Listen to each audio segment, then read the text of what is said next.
नया topic, active and passive voice. Okay, तो आज हम सीखेंगे एक सेंटेंस को एक्टिव वॉइस से पैसिव वॉइस में कैसे कन्वर्ट करते हैं।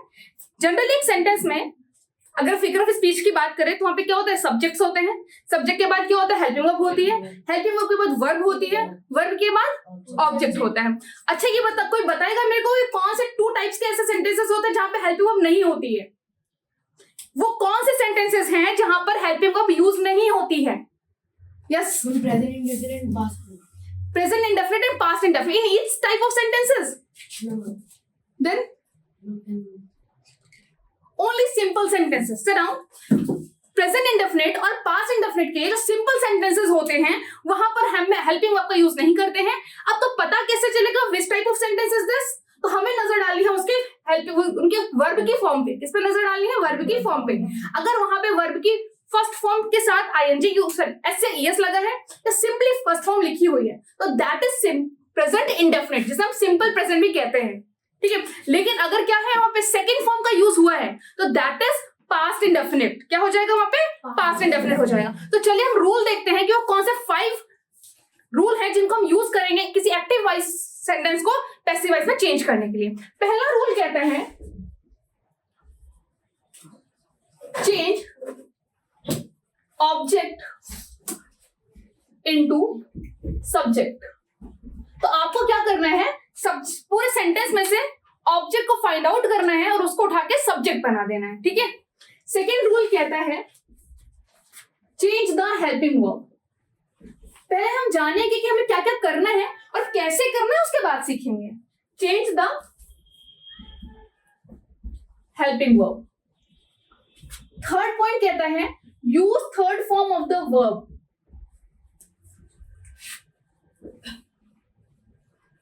आपको हमेशा ही वर्ब की थर्ड फॉर्म ही यूज करनी है, डजंट मैटर कि टेंस कौन सा यूज हो रहा है। ठीक है, past, present, future, continuous, perfect, कुछ भी हो, आपको हमेशा जब आप एक्टिव वॉइस से पैसिव वॉइस में चेंज करोगे तो क्या करना है, थर्ड फॉर्म ही यूज करनी है। And then use by. क्या यूज करना है? बाय लगेगा। And fifth point change subject into object. Subject को आपको क्या बना देना है, ऑब्जेक्ट में कन्वर्ट कर देना है। अंडरस्टूड? ये 5 ही रूल होते हैं जिसे आपको सारे active and active passive solve करने हैं। सबसे पहले क्या, जो भी सेंटेंस में ऑब्जेक्ट होगा उसमें क्या करोगे, सब्जेक्ट ढूंढोगे। सब्जेक्ट ढूंढने का मतलब क्या है भाई, ऑब्जेक्टिव केस और सब्जेक्टिव केस में डिफरेंस होता है। जो प्रोनाउन ऑब्जेक्टिव केस में होते हैं वो अलग होते हैं। जैसे कि अगर हम यू को एज अ ऑब्जेक्ट यूज करेंगे तो क्या यूज करेंगे, योर, है ना। और जब उसको सब्जेक्ट बनाएंगे तो क्या करेंगे, यू। क्या करेंगे, यू। अगर हम आई को ऑब्जेक्टिव केस में लिखेंगे तो क्या लिखेंगे, मी लिखेंगे। बट वही सब्जेक्टिव केस में लिखेंगे तो क्या लिखेंगे, आई लिखेंगे। तो इसलिए अगर आपके ऑब्जेक्ट में क्या लिखा है, मी लिखा हुआ है, तो आपको सब्जेक्ट बनाते हो क्या लिखना है वहां पे, आई लिखना है। और अगर सब्जेक्ट में आई लिखा और उसको अगर आप ऑब्जेक्ट बना रहे हो तो क्या लिखोगे, उसको मी लिखोगे जाकर के, बाय मी। अंडरस्टूड? तो ये चीजें ध्यान रखनी है। फिर change the helping verb. Helping verb change होती है। आप याद रखिएगा एक्टिव एंड पैसिव वॉइस में कभी भी टेंस नहीं बदलता है। टेंस हमें कभी भी नहीं चेंज करना। हमें क्या चेंज करना है, हेल्पिंग वर्ब चेंज करनी है।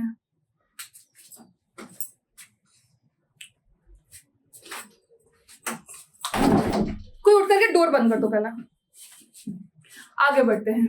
हमें क्या चेंज करना है, हेल्पिंग वर्ब चेंज करनी है, टेंस नहीं बदलना है। इसका मतलब ये कि अगर पास्ट इंडेफिनिट का सेंटेंस बोर्ड पे लिखा हुआ है या आपकी नोटबुक में कोई पास्ट इंडेफिनिट का सेंटेंस लिखा हुआ है तो जब आप उसको कन्वर्ट करोगे ना तो आपका पास्ट प्रेजेंट नहीं होगा, पास्ट पास्ट में ही रहेगा। बस क्या बदल जाएगा, वो पास्ट इंडेफिनिट की जगह उसमें हेल्पिंग वर्ब किसकी लग जाएगी, पास्ट कंटिन्यूअस की। किसकी लग जाएगी, पास्ट। तो इसीलिए हमने लिखा है चेंज ऑफ टेंस नहीं, change and helping verb only. केवल हेल्पिंग वर्ब चेंज होगी और उसकी जो टेबल होगी वो मैं बस 2 मिनट में बनाती हूँ बोर्ड पे, ठीक है, जो आपको हेल्प करेगी। फिर use third form of the verb. जैसा कि मैंने कहा कि कोई भी टेंस हो, इंडेफिनिट हो, कंटिन्यूअस हो, परफेक्ट हो, कुछ भी हो, कोई भी टेंस हो, आपको हमेशा वर्ब की फॉर्म कौन सी लगानी है, थर्ड फॉर्म लगानी। डजंट मैटर आपकी हेल्पिंग वर्ब क्या है वहां पर।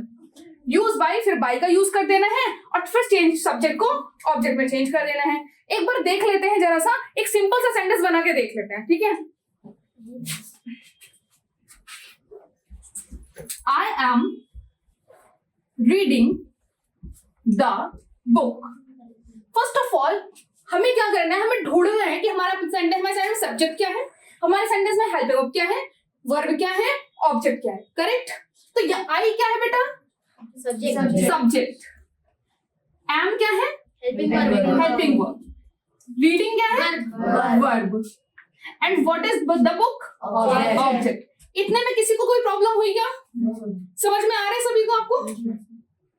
ओके तो हमको क्या करना है, पहला रूल कह रहा है change object into subject. Object क्या था हमारा, द बुक, तो हम द बुक को क्या कर देंगे आगे, द बुक। फिर हमारा क्या था, change the helping verb. Helping verb क्या है, एम है, इसको किस में कन्वर्ट करेंगे, एम बीइंग में, इसके साथ प्लस बीइंग लग जाता है। तो बच्चा द बुक के साथ हम एम तो लगाते नहीं है, एम तो किसके साथ लगता है, केवल केवल किसके साथ लगता है, आई के साथ लगते हैं। तो द बुक के साथ क्या लगाएंगे, इज, क्या लगेंगे, is. The book is being, क्या ऐड हो जाएगा, being. The book is being red. Read की थर्ड फॉर्म रेड होती है, स्पेलिंग रीड ही रहती है, READ, बट उसको पढ़ते क्या है, read, being read. Fourth law हमारा कह रहा है, रूल कह रहा है यूज बाय, बाय का यूज करना है, तो हम क्या लगाएंगे, by. And change subject into object. जैसा कि मैंने कहा आई अगर सब्जेक्टिव केस में है तो इसका ऑब्जेक्टिव केस क्या हो जाएगा, me. Very good, by me, this is the sentence. मुश्किल लगा क्या? 5 रूल्स जो हमारे थे हमने उन्हीं को फॉलो किया। पहले ढूंढा सब्जेक्ट क्या है, हेल्पिंग क्या है, वर्ब क्या है, ऑब्जेक्ट क्या है। फिर हमने देखा कि change the object into subject, हमने ऑब्जेक्ट को लिया सब्जेक्ट की जगह पे पुट कर दिया। फिर हमने हेल्प उठाई, उसको चेंज किया, इज ए मार्क किसमें चेंज होता है, is a mark plus being में चेंज होता है, तो हमने वो कर दिया। फिर रीडिंग की थर्ड फॉर्म क्या होती है, रेड, वो लगा दी, बाय मी। इस तरह से ही सेंटेंस बन गया, ठीक है। तो एक्टिवेट पे अब इस दोनों, मैंने बोला ना बात को घुमा के बोलना। अब इन दोनों सेंटेंसेस का मतलब देखो, I am reading the book, मैं किताब पढ़ती हूँ। The book is being read by me, किताब मेरे द्वारा पढ़ी जाती है। दोनों बातें एक जैसी हैं, मैं किताब को पढ़ूं या किताब मेरे द्वारा पढ़ी जाए, बात तो एक ही है ना। लेकिन बातों को क्या है, घुमा के कहा गया है, यही एक्टिव एंड पैसिव वॉइस होता है। ओके, कई बार आप 10th क्लास में जब होंगे तो एरर करेक्शन जैसे सेंटेंसेस आपको देखने को मिलेंगे, है ना। तो वहां पर क्या होता है, यही चीज आपको ध्यान देनी है कि आपका सेंटेंस जो लिखा हुआ है, कई बार क्या होता है, वो बाय का यूज नहीं करते हैं। आप देखोगे कुछ सेंटेंसेस ऐसे भी होते हैं जहां पे बाय का यूज होता ही नहीं है, ठीक है। जैसे कि the poor should be helped, by ourselves ignore कर दिया जाता है, the poor should be helped, गरीबों की मदद की जानी चाहिए। तो ये बताओ भाई, ये सेंटेंस एक्टिव वॉइस में है या पैसिव वॉइस में है? No active, it is in passive voice. Should be के साथ कभी भी थर्ड फॉर्म लगता ही नहीं है, और हमने लगाया है ना। यही गलती कर दी आप लोगों ने।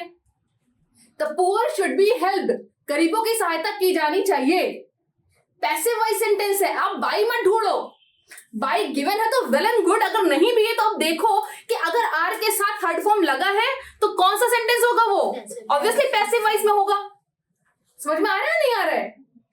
अगर सेंटेंस में आपके इस बीइंग लगा है और उसके बाद वर्ब की थर्ड फॉर्म, वर्ब के साथ आईएनजी भी लगा है, वही समझ जाओ कि सेंटेंस का लोचा है, गलत बता रहे हैं। क्यों गलत है?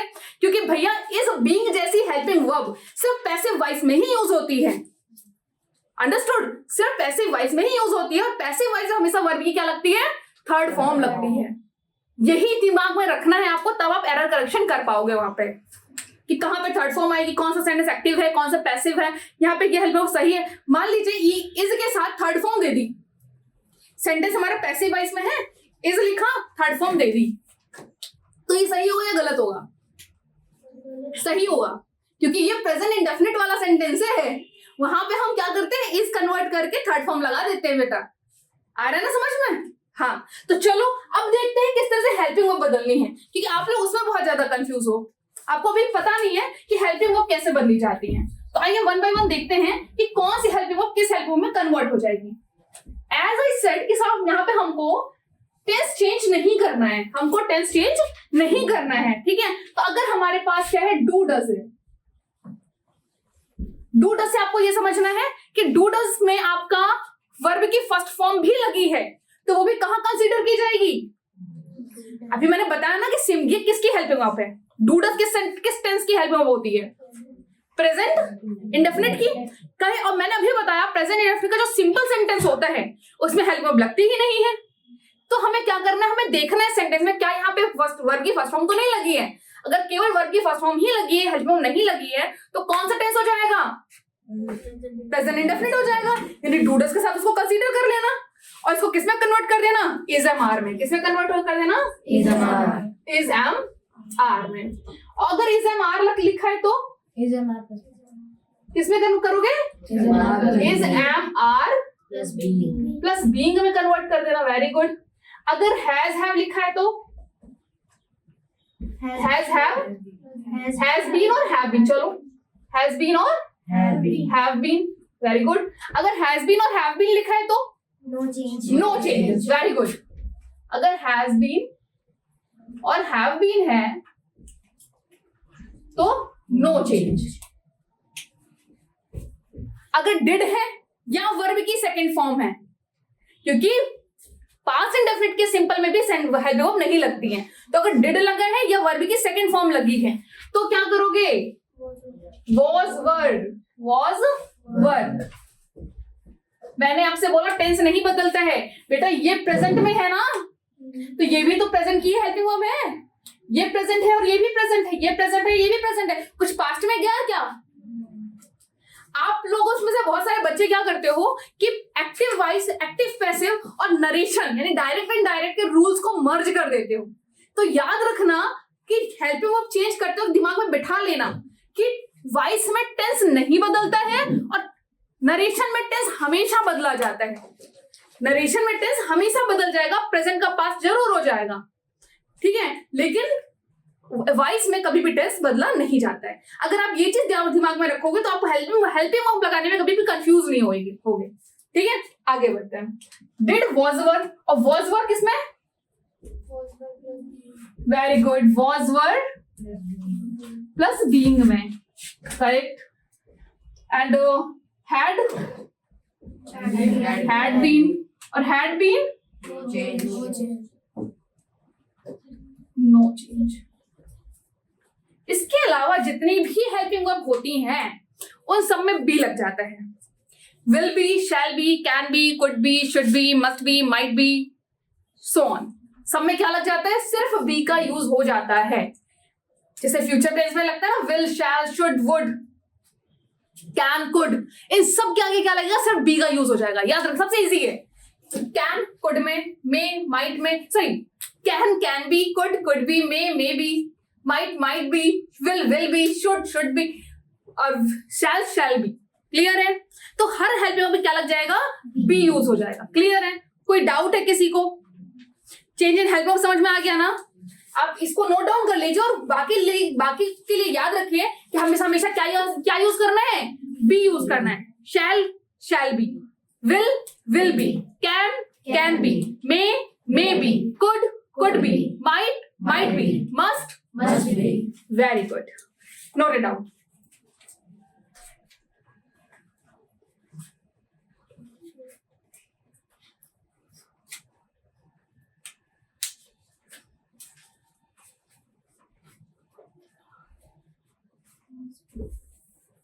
आगे बढ़ते हैं। तो पहला था चेंज इन सब्जेक्ट, है ना। सब्जेक्ट के लिए क्या रखा हमने, ऑब्जेक्ट रखा। अच्छा, आप सभी को सब्जेक्टिव और ऑब्जेक्टिव केस पता है ना, आई का मी का आई, ये सब पता है ना, इसमें तो कंफ्यूजन नहीं है। ओके, थर्ड लॉ था, थर्ड रूल कह रहा था use third form of the verb. तो थर्ड फॉर्म सबको पता है या नहीं पता है, सबको पता है, यानी अब कुछ बताने की जरूरत नहीं, हम सीधे सेंटेंस पे आ सकते हैं, मुद्दे पे आ सकते हैं अपने, है ना। चलो सेंटेंसेस करते हैं। डॉग बार्क्स, माई डॉग कर लो इसको, my dog barks at the stranger।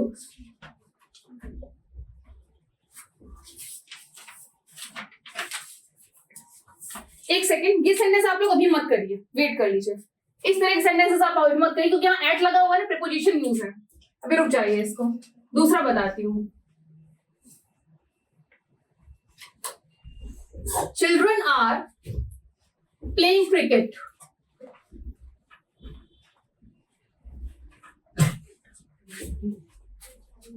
आप सभी पहले अपनी नोटबुक में बनाइए, सॉल्व करिए इसको, इसके बाद मैं बताती हूँ। किसी को कोई भी कंफ्यूजन हो please ask the question, okay? किसी को अगर कोई कंफ्यूजन है तो तुरंत पूछिए आप उसे। Children are playing cricket.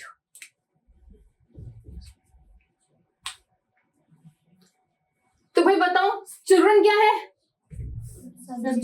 Subject, are playing cricket object. तो क्या हो जाएगा? Cricket is being very good, is being played by children. Played by Children. जिसने ये सेंटेंस बनाया है उसका बिल्कुल सही है,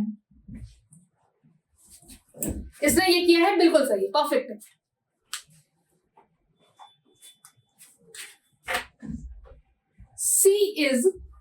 She writes a letter to her father. Solve it. और जिनको नहीं आ रहा है वो बोर्ड पे देखें मेरे साथ। What is she here? Subject. Writes, बेटा जैसे ही आपने ES देखा, आपने देखा यहाँ हेल्प वर्ब तो है नहीं, क्या है? राइट्स लिखा है। राइट्स मीन्स फर्स्ट फॉर्म के साथ एस या ES किसमें लगती है? सिंपल प्रेजेंट यानी प्रेजेंट इंडेफिनिट में हेल्प वर्ब क्या होती है? Do does. तो आप क्या करिए, अपने जो बिगिनर्स हैं जिन्होंने अभी भी एक्टिव सीखा है, एक्टिव पैसिव सीखा है, वो क्या करिए यहाँ पे पेंसिल से लिख लीजिए डू डज। क्या लिख लीजिए? Do does. सिंगुलर है आपका तो डेफिनेटली डज ही लगेगा, है ना? तो हेल्प वर्ब क्या है यहाँ पे? डज है, हाइड है लेकिन, ठीक है?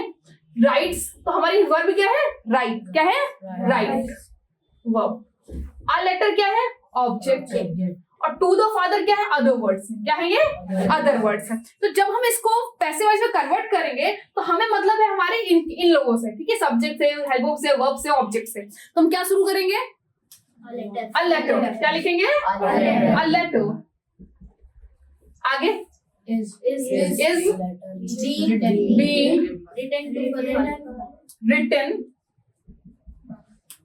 written by her. Very good. To her father. perfect. कोई ऐसा जिसको समझ में ना आया, कोई डाउट हो? Why being बेटा? आपने लिखा है। ओके सॉरी बीइंग नहीं लगेगा। A letter is written by her to her father. Okay, यहाँ पर ये प्रेजेंट इंडेफिनिट है, प्रेजेंट इंडेफिनिट में बीइंग नहीं लगता है। Very good Kartik. तो क्या हो जाएगा? Is written by her to her father. Is that clear? अगर यहाँ पे इज होता तो हम इज बीइंग करते। यहाँ पे क्या था? डू डज था, तो टू डज किसमें चेंज करना था? इज एम आर में। अभी थोड़ी देर पहले हमने देखा था टेबल में। Very good. Next sentence.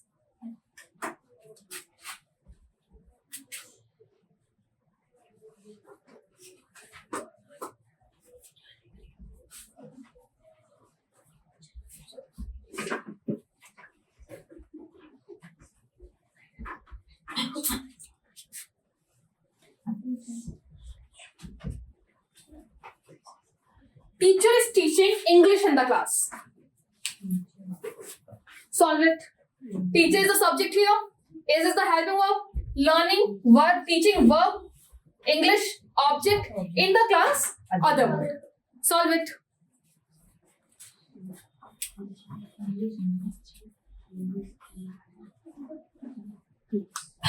Yes, Aviram, answer. English is being taught by teacher in the class. English is being taught by teacher in the class. Very good. बिल्कुल सही है। इंग्लिश हमारा ऑब्जेक्ट था तो क्या बन गया? सब्जेक्ट बन गया। इज एम आर किसमें चेंज होता है? Being, is am are plus being में। तो English is being taught, teach की third form taught by teacher. कहाँ पढ़ा रही है भाई? In the class. Very good. I think simple sentence तो आपको आ गए। आप जानते हैं सेंटेंसेस कितने टाइप के होते हैं? All of you know? ओहो, ये तो टेंस की बात कर रहे हो आप। सेंटेंसेस होते हैं आपके असर्टिव सेंटेंस। असर्टिव में आपका सिंपल और नेगेटिव दोनों टाइप के सेंटेंसेस का इंक्लूड हो जाते हैं। Assertive sentence, interrogative sentence. Interrogative sentence भी दो तरीके के होते हैं। चलो एक काम करते हैं, सेंटेंसेस को रिवाइज कर लेते हैं तो पता चलेगा कि हमें वॉइस में किन किन तरीके के सेंटेंसेस को कन्वर्ट करना है। ठीक है, सेंटेंसेस तो कुछ बच्चों का तो सिलेबस में भी होगा सेंटेंसेस, तो उनका भी रिवीजन हो जाएगा। पहला होता है असर्टिव। क्या होता है? असर्टिव। असर्टिव में दो चीजें आती हैं, एक सिंपल सेंटेंस और दूसरा negative sentence. Very good. Second is, आप कुछ जगह सिंपल को अफर्मेटिव भी लिखा होता है, सिंपल को अफर्मेटिव भी लिखा होता है। तो अफर्मेटिव सिंपल एक ही बात है, एक नॉर्मल सा स्टेटमेंट। सेकेंड है interrogative. Interrogative sentences. Interrogative sentences means ये भी टू टाइप्स के होते हैं। पहला है यस नो क्वेश्चंस। आप लोग जानते हैं यस नो क्वेश्चंस कौन से होते हैं? Any idea? वो सेंटेंसेस जिनका आंसर हम यस और नो में देते हैं। मींस अगर मैं तुमसे पूछूं क्या तुमने नाश्ता किया है? यस, हाँ या ना, सिंपली यस और नो में आंसर मिलेगा, है ना? क्या तुमने अपना चैप्टर लर्न कर लिया? Have you learn your chapter? Yes और नो। तो जिन सेंटेंसेस के आंसर आप यस और नो में दे सकते हैं, that are yes no questions. उन्हें क्या कहते हैं? जनरली ये क्वेश्चंस हेल्पिंग वर्ब से शुरू होते हैं। किससे शुरू होते हैं? हेल्पिंग वर्ब से शुरू होते हैं। और जब हम हिंदी में बोलते हैं तो ये क्या से शुरू होते हैं? किससे शुरू होते हैं? क्या से। क्या तुमने वो मंदिर देखा है? क्या तुम बाजार जाओगी? क्या तुमने खाना खा लिया? तो ये सारे क्वेश्चन किससे शुरू होंगे? क्या से, जिनका जवाब हाँ या ना में देते हो। तो these are yes no question. Second है WH क्वेश्चंस। क्या है? WH questions. What is WH questions? बेटा जनरली हमारे जो हेल्पिंग वर्ब्स होते हैं, जनरली हमारा जो क्वेश्चन वर्ड होता है ना, that is start with WH। किससे स्टार्ट होता है? WH। Why, where, what, whom, who, सारे किससे स्टार्ट है? WH से, है ना? दैट्स व्हाई जिन सेंटेंसेस में हम क्वेश्चन वर्ड का यूज करते हैं उन्हें क्या कहते हैं? WH क्वेश्चंस कहते हैं। Any problem? तो इंट्रोगेटिव सेंटेंसेस में कितने तरीके के होते हैं? दो तरीके के होते हैं। थर्ड टाइप का सेंटेंस कौन सा होता है, कोई बताएगा? Imperative sentence. कौन सा होता है?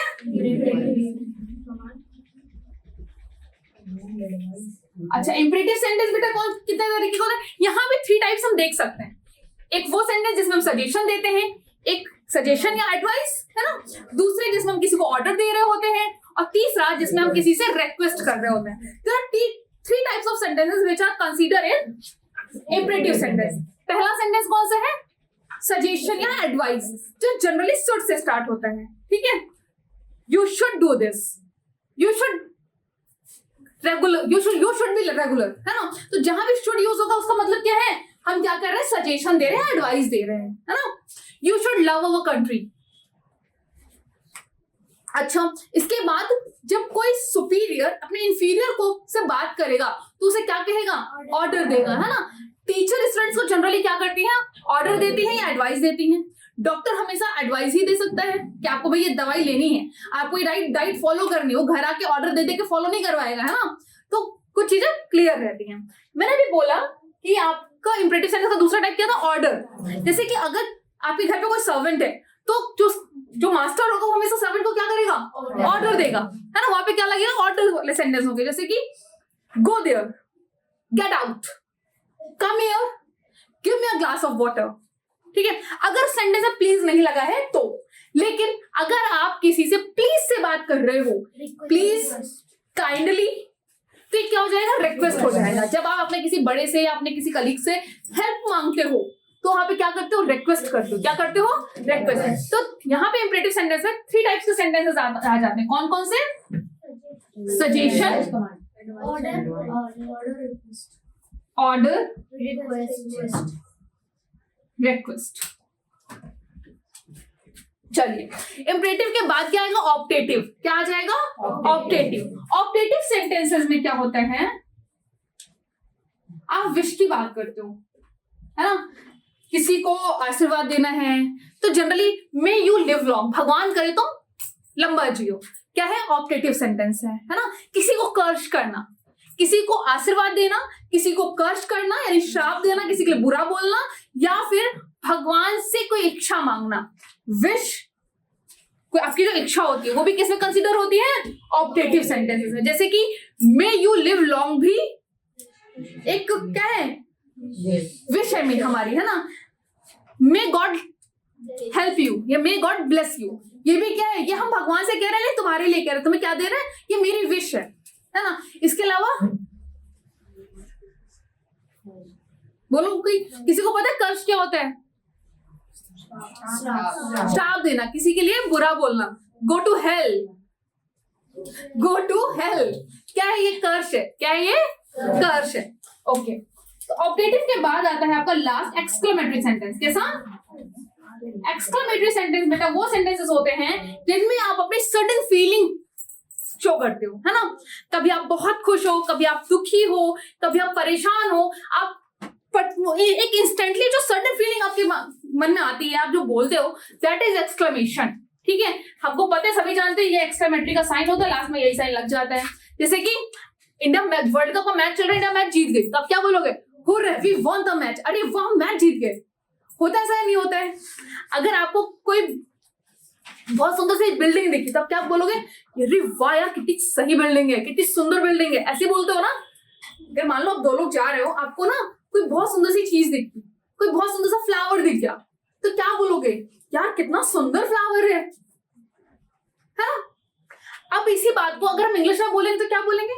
How beautiful the flower is, है ना। व्हाट अ वंडरफुल बिल्डिंग, ऐसे बोलोगे ना। अब जैसे कि मैं कुछ वर्ड, जैसे कि मान लो किसी के पास बहुत दुख है जीवन में, तो मान लो तुम्हें चलते चलते चोट लग गई, या तुम्हें कोई मैसेज मिला कि तुम्हें फला फला नुकसान हुआ है, बहुत ज्यादा तुम्हें प्रॉब्लम फेस करनी पड़ रही है, ठीक है, तो तुम क्या बोलोगे? अलाश, आई एम रुइंड, अरे मैं तो बर्बाद हो गया। बोलते हो ऐसा ही नहीं बोलते हो? अक्सर ये चीज आप सडन फीलिंग, जब आपको कोई चीज अचानक से मिलती है सुनने को, या अचानक से आप रिएक्ट कर दो, तो वैसे रिएक्ट कर दो, अरे ऐसा हो गया। देखा होगा अपने फादर वगैरह को कॉल में बात करते हुए, अरे ऐसा हो गया उनके यहाँ। होता है ऐसा, ठीक है। तो these are exclamatory sentences. Okay, so this is the types of sentences जिनमें हम वन बाय वन एक्टिव से पैसिव कन्वर्ट करना सीखने वाले हैं। ओके, तो सिंपल तो हमने देख लिया है सेंटेंस को, सिंपल सेंटेंस हमें समझ में आ गए। जनरली आप लोग सीख भी गए कैसे कन्वर्ट करना है इनको। Now talk about negative sentences.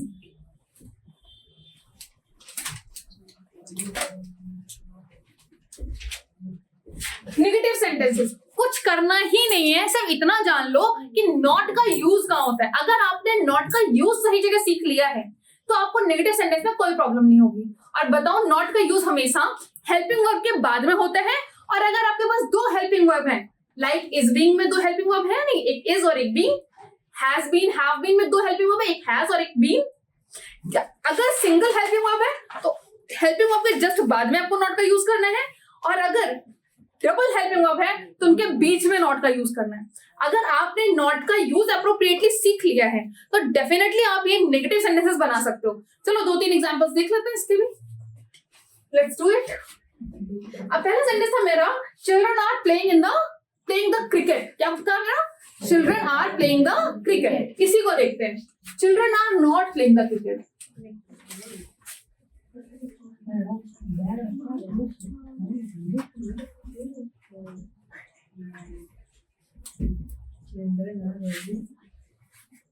क्या करेंगे आप? Simply the cricket is not being played by the children. सब कुछ वही है, सिर्फ हमने क्या किया है, दो हेल्पिंग वर्ब के बीच में नॉट को रख दिया है, दो हेल्पिंग वर्ब के बीच में नॉट को रख दिया है। Cricket is not being played bye children. कोई प्रॉब्लम है नेगेटिव में? नहीं ना। चलिए,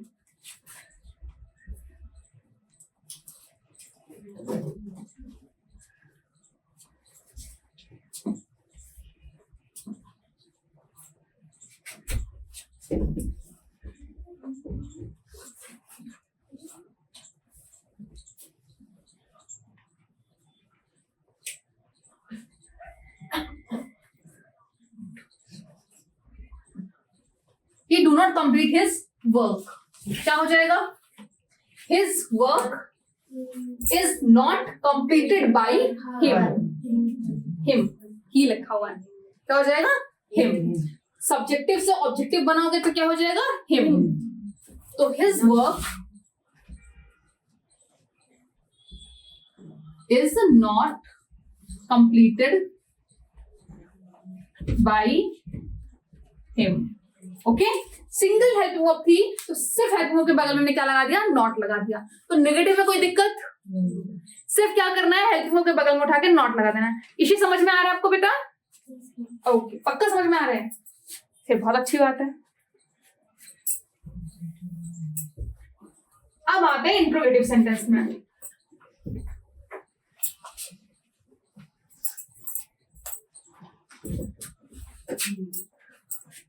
तो इंट्रोगेटिव सेंटेंसेस में क्या होता है भाई? जहां पे क्वेश्चन वर्ड है वो वहीं रहता है, जहां पर आपका सब्जेक्ट आना है उसकी जगह क्या आ जाएगा? ऑब्जेक्ट आ जाएगा।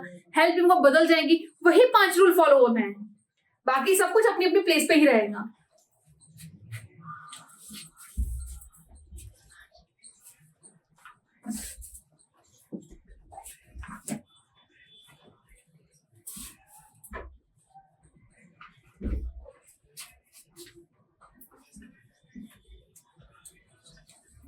Why did father scold you yesterday? बताओ। तो भाई y की जगह तो y रहेगा। y अब क्या करोगे? अब हेल्पिंग वर्ब देखो, क्वेश्चन वर्ड के बाद अगर आपने इंट्रोगेटिव सेंटेंस पढ़े हैं तो आपको पता है कि क्वेश्चन वर्ड के बाद हमेशा क्या आती है? हेल्पिंग वर्ब आती है। तो डिड का क्या हो जाएगा? Was verb. यू के साथ क्या लगता है? क्योंकि अब फादर तो सब्जेक्ट बनेंगे नहीं, सब्जेक्ट कौन बनेगा? यू। तो क्या लगाओगे यू के साथ में? वॉज, हाँ verb, sorry, why verb you scolded, verb की third form, right? By father yesterday. Clear? Why were you scolded by father yesterday? पहले का मतलब था तुम्हें पापा ने कल क्यों डांटा था? तुम पापा के द्वारा कल क्यों डांटे गए थे? ठीक, समझ में आ गया आप सभी को? कोई प्रॉब्लम नहीं?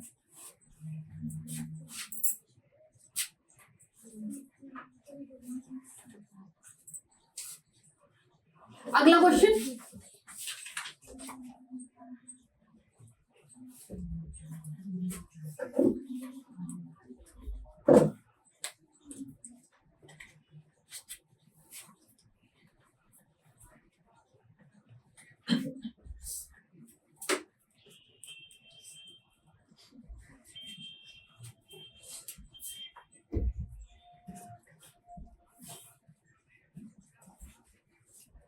Where are you reading this article? तुम ये आर्टिकल कहां पढ़ रहे हो? तो where क्या लग जाएगा? is. Where is this article being read by you? Okay? क्या बोला बेटा आपने? That article. Very good. Very good question. भैया दैट लगेगा जब आप नरेशन करोगे। डायरेक्ट एंड डायरेक्ट में होता है कि आप नियरेस्ट चीज को फारेस्ट करते हो, हियर को देयर करते हो, दिस को दैट करते हो। वॉइस में नहीं होता ये सब, ठीक है? सिंपली क्या करना है आपको? वेयर दिस आर्टिकल या where is this article being read by you. Clear है? आपको पता होगा कि डबल हेल्पिंग में जो सब्जेक्ट होता है वो उनके बीच में लगता है, पता है नहीं पता है? हाँ, where is this article being read by you? कोई प्रॉब्लम? समझ में आ गया कैसे होना है? जहां क्वेश्चन वर्ड है वो वही रहेगा, सिर्फ हेल्पिंग वर्ब बदलनी है, सब्जेक्ट को ऑब्जेक्ट बनाने हैं, ऑब्जेक्ट को सब्जेक्ट बनाने हैं, वर्ब की थर्ड फॉर्म यूज करनी है, हो गया सेंटेंस खत्म। तो एक्टिव पैसिव थोड़ा टफ लग रहा है क्या? चलिए, तो हम लोगों ने डब्ल्यूएच क्वेश्चंस का एक पहलू तो देख लिया। अब हम बात करने वाले हैं हु वाले सेंटेंसेस जो थोड़ा डिफरेंट टाइप से बनते हैं। जैसे कि हु रोट महाभारता।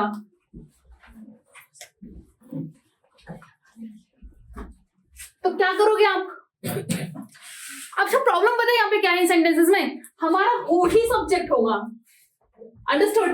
बाकी सेंटेंसेस में तो हम सब्जेक्ट को ऑब्जेक्ट बना देते थे, ऑब्जेक्ट को सब्जेक्ट बना देते थे, बट यहाँ पे हमारा सब्जेक्ट क्या है? क्वेश्चन वर्ड ही हमारा सब्जेक्ट है। जो इसकी जगह पे आंसर होगा वही सब्जेक्ट होगा या नहीं होगा? तो बेटा यही, इसको अगर हम ऑब्जेक्ट बनाएंगे तो क्या लिखेंगे? बाई लगाएंगे इसके आगे।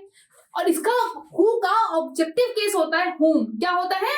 होम। तो अब हमारा जो बाई होम बनेगा वो हमारा क्वेश्चन वर्ड भी होगा और हमारा ऑब्जेक्ट भी होगा। अंडरस्टूड?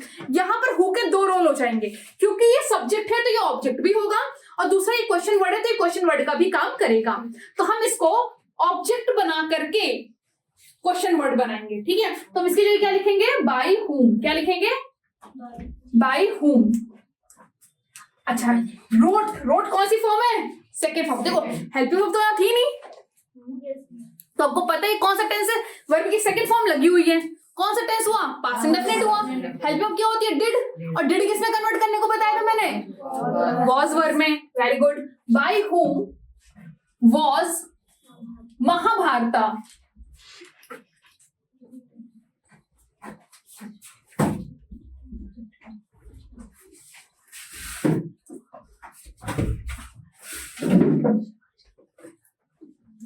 महाभारता रिटन। ठीक है, clear? Who is teaching you maths? हमने उसको क्या बना दिया था? सब्जेक्ट बना दिया था। नीचे वाले सेंटेंस हम ऐसा नहीं करेंगे। हम क्या करेंगे? क्योंकि हमारे पास दो ऑब्जेक्ट हैं, यू भी ऑब्जेक्ट है और ये मैथ्स भी ऑब्जेक्ट है या नहीं है? तो बेटा यहाँ पे क्या हो जाएगा? बाय हुम, तो हमने हमारा ऑब्जेक्ट का काम कर दिया, क्वेश्चन वर्ड का काम भी कर दिया। बाय हुम यू के साथ क्या लगते हैं? Are. By whom are you being taught maths. Understood? जब आपके पास दो ऑब्जेक्ट हो, यहाँ पे आपका मैथ्स भी ऑब्जेक्ट है और यू भी ऑब्जेक्ट है, तो हमेशा याद रखिएगा जो लिविंग होगा उसको प्रायोरिटी दोगे सब्जेक्ट बनने के लिए। समझ में आया? हमारे पास यहाँ पे जो यू है उसको हम प्रायोरिटी देंगे और सब्जेक्ट बनाएंगे। तो बाय होम, फिर हेल्पिंग वर्ब, हेल्पिंग वर्ब के बाद हमारा सब्जेक्ट यू, जो भी नया नया सब्जेक्ट बना है ऑब्जेक्ट सूट करके, बीइंग टॉट मैथ्स। क्लियर है? कोई प्रॉब्लम है? Very good. आई थिंक आपको ये इंट्रोगेटिव समझ में आ गया है, डब्ल्यू समझ में आ गया है। यस नो बचे तो चलो उनको देख लेते हैं कि how to solve yes no questions. चलिए यस नो क्वेश्चंस, जैसे कि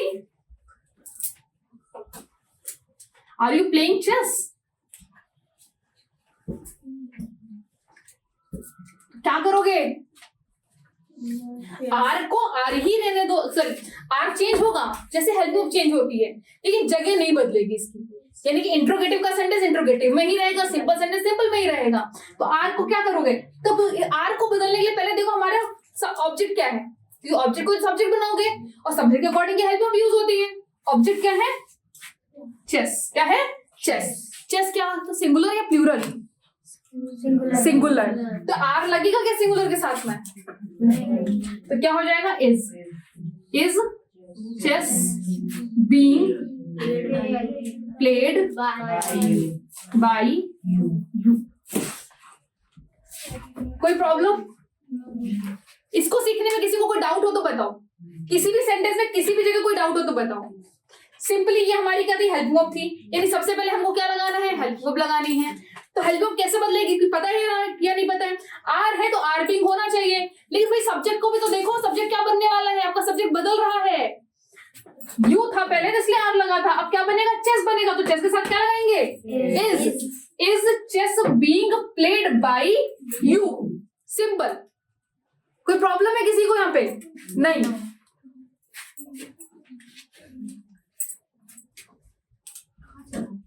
Have you written a book, have you written a book, तो क्या हो जाएगा? हाँ हाँ बोलो बोलो बोलो।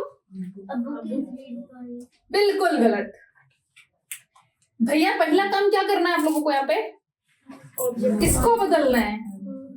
हैव को बदलना है। हैव किस में चेंज होता है? हैज बीन और हैव बीन में चेंज होता है ना। हमारा सब्जेक्ट देखो, आप बुक सिंगुलर है, क्या लगेगा? Has been. है तो हैज लगाएंगे, हैज को सब्जेक्ट लगाएंगे, फिर बीन लगाएंगे, तो has a book been written by you. Very good. This is the answer. Okay. समझ में आ गई इसमें क्वेश्चंस? तो हमने क्या क्या सीखा? हमने सिंपल सेंटेंस सीखा, यानी अफर्मेटिव सेंटेंस सीखा, हमने नेगेटिव सीखा, हमने डब्ल्यूएच क्वेश्चन सीखे, डब्ल्यूएच क्वेश्चन में हु वाले सेंटेंसेस भी सीखे, है ना, और फिर हमने सीखा यस नो क्वेश्चंस। आगे समझ में कैसे बनना है? इजी लग रहा है? अगर वो 5 रूल्स याद रखोगे तो हो जाएगा या नहीं हो जाएगा? पता है ना सबको हो जाएगा? चलो ठीक है, आगे बढ़ते हैं और आगे देखते हैं कुछ एक्सेप्शनल केसेस। जैसे कि मैंने बोला सब में क्या लगा दो? बाई लगा दो। क्या लगा दो?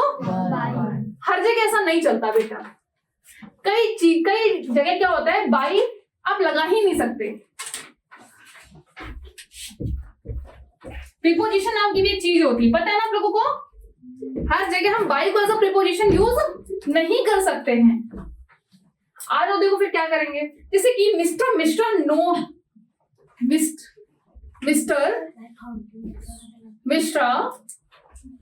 मी, मिस्टर मिश्रा मुझे जानते हैं। तो जनरली अगर मैं आप बच्चों से पूछूंगी कि बेटा इसका वॉइस कन्वर्ट करो, तो आप क्या बोलोगे? नाम मी को कर देंगे आई, नोज लगा है तो इज़ लगेगा, तो आई am known by mister Mishra. फिर मैं कहूंगी बिल्कुल गलत, क्योंकि नो के साथ कभी बाई लगता नहीं है, टू लगेगा। क्या लगेगा? टू लगेगा। ये प्रीपोजिशन का रूल होता है कि नो के साथ कभी भी बाई नहीं यूज होता है, टू यूज होता है एज अ प्रीपोजिशन। ठीक है, तो आपका आंसर होगा I am known by to. क्या लगेगा? To mister Mishra. क्लियर है? अगला देखो, सुधीर बाबू सेटिस्फाइड मी। सुधीर बाबू, हंसना नहीं होता नाम सुन के किसी का। सेटिस्फाइड मी, तो सेटिस्फाइड यानी कि सेकंड फॉर्म, यानी कि past tense. Second form means past tense, तो क्या हो जाएगा?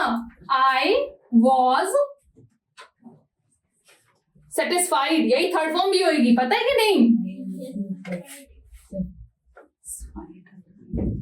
बाई, यहां बाई लग जाएगा आपका। बाई क्या लगेगा? सुधीर बाबू। ठीक है, नहीं लिखा है नाम। चलो अच्छी चीज हो तो मजेदार बताऊं, सेटिस्फाइड के साथ भी बाई नहीं लगता है, सेटिस्फाइड विद लगता है। क्या लगता है?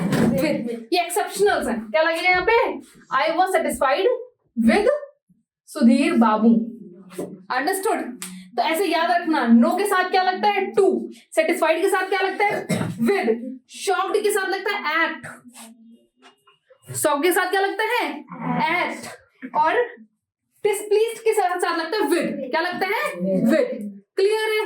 तो ये कुछ एक्सेप्शनल केस है जहां पे आप बाय का यूज नहीं कर सकते। आपको ये चीज याद रखनी पड़ेगी कि कौन कौन से वर्ड है जहां पे आप प्रीपोजिशन बाय का यूज नहीं कर सकते, वो बैन है टोटली। ओके,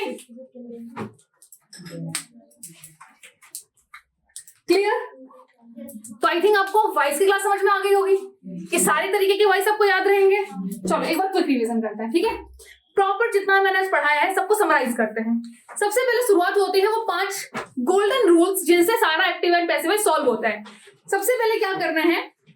सबसे पहले तो हमको ढूंढना है भाई हमारे सेंटेंस में सब्जेक्ट क्या है, वर्ब क्या है, हेल्प वर्ब क्या है, ऑब्जेक्ट क्या है, ये सब ढूंढ लिया हमने। अब शुरू करते हैं 5 रूल। ऑब्जेक्ट को उठा के सब्जेक्ट बना दो। ऑब्जेक्टिव के सब्जेक्टिव केस याद रखिएगा। ऑब्जेक्ट को उठा करके सब्जेक्ट बना दो। हेल्पिंग वर्ब को चेंज कर दो, वर्ब की थर्ड फॉर्म यूज करो, बाय का यूज करो, और फिर सब्जेक्ट को ऑब्जेक्ट की जगह पुट कर दो। क्लियर? यही 5 रूल होते हैं। जब आप सिंपल सेंटेंस बना रहे हो तो सीधा सीधा यही चलने वाला है, सीक्वेंस भी यही रहेगा उनका। ठीक है, अगर आप नेगेटिव सेंटेंस बना रहे हो तो आपको क्या करना है, हेल्पिंग वर्ब के बाद जैसे ही आप हेल्प वर्ब लगाओगे उसके बाद क्या लगाओगे, नॉट लगाओगे। अगर आपकी हेल्प वर्ब डबल है तो आप क्या लगाओगे, बीच में नॉट लगाओगे। क्लियर, नेगेटिव सेंटेंस आने लगे आपको। अब आगे आते हैं आपका क्या करता है, कौन सा सेंटेंस आता है, इंट्रोगेटिव। इंट्रोगेटिव में दो तरीके, एक यस नो और एक डब्ल्यूएच क्वेश्चन। यस नो की बात करूं तो अगर हेल्प वर्ब जो सीक्वेंस लिखा है ना उसी सीक्वेंस में रखना है। यानी कि पहले हमारे पास क्या था, सबसे पहले सब्जेक्ट लिखा हुआ था तो हमने क्या किया, ऑब्जेक्ट को सब्जेक्ट बनाया। बट यहाँ थोड़ा लोचा हो गया, यहाँ पे क्या हो गया, हेल्पिंग वर्ब सबसे पहले, क्या है सबसे पहले, तो सबसे पहले हम क्या बदलेंगे, हेल्पिंग वर्ब बदलेंगे। यानी कि हमारा जो दूसरा वाला रूल था ना वो कहाँ पहुंच गया, पहले वाले नंबर पे पहुंच गया। तो सबसे पहले हम क्या बदलेंगे, हेल्पिंग वर्ब बदलेंगे। हेल्पिंग वर्ब हम नए वाले सब्जेक्ट के अकॉर्डिंग रखेंगे। समझ में आ रहा है, जो हमारा जो प्रेजेंट पे ऑब्जेक्ट होगा वो नया सब्जेक्ट बनने वाला है, तो जो हम हेल्पिंग वर्ब बदलेंगे वो नए वाले सब्जेक्ट के हिसाब से बदलेंगे। ठीक है, तो फिर हम पहले हमने क्या किया, हेल्पिंग वर्ब बदली, फिर हमने क्या किया, ऑब्जेक्ट को सब्जेक्ट बनाया, फिर हमने क्या किया, वर्ब की थर्ड फॉर्म यूज करी, फिर हमने बाई लगाया, फिर हमने सब्जेक्ट को ऑब्जेक्ट कर दिया। क्लियर है। फिर आते हैं डब्ल्यूएच क्वेश्चंस में। सिंपली जैसा कि हमने यस नो में किया था वैसा ही रखना है। क्वेश्चन वर्ड है तो है, सबसे पहले क्वेश्चन वर्ड रखो, फिर हेल्पिंग वर्ब बदलो, फिर सब्जेक्ट लेकर आओ, ऑब्जेक्ट को सब्जेक्ट बनाओ, फिर वर्ब की थर्ड फॉर्म यूज करो, फिर सब्जेक्ट को ऑब्जेक्ट बाई लगा के सब्जेक्ट को ऑब्जेक्ट बना दो। कोई दिक्कत यहाँ पे आई थी? एक लोचा हुआ था हु वाले सेंटेंसेस में। क्यों हुआ था?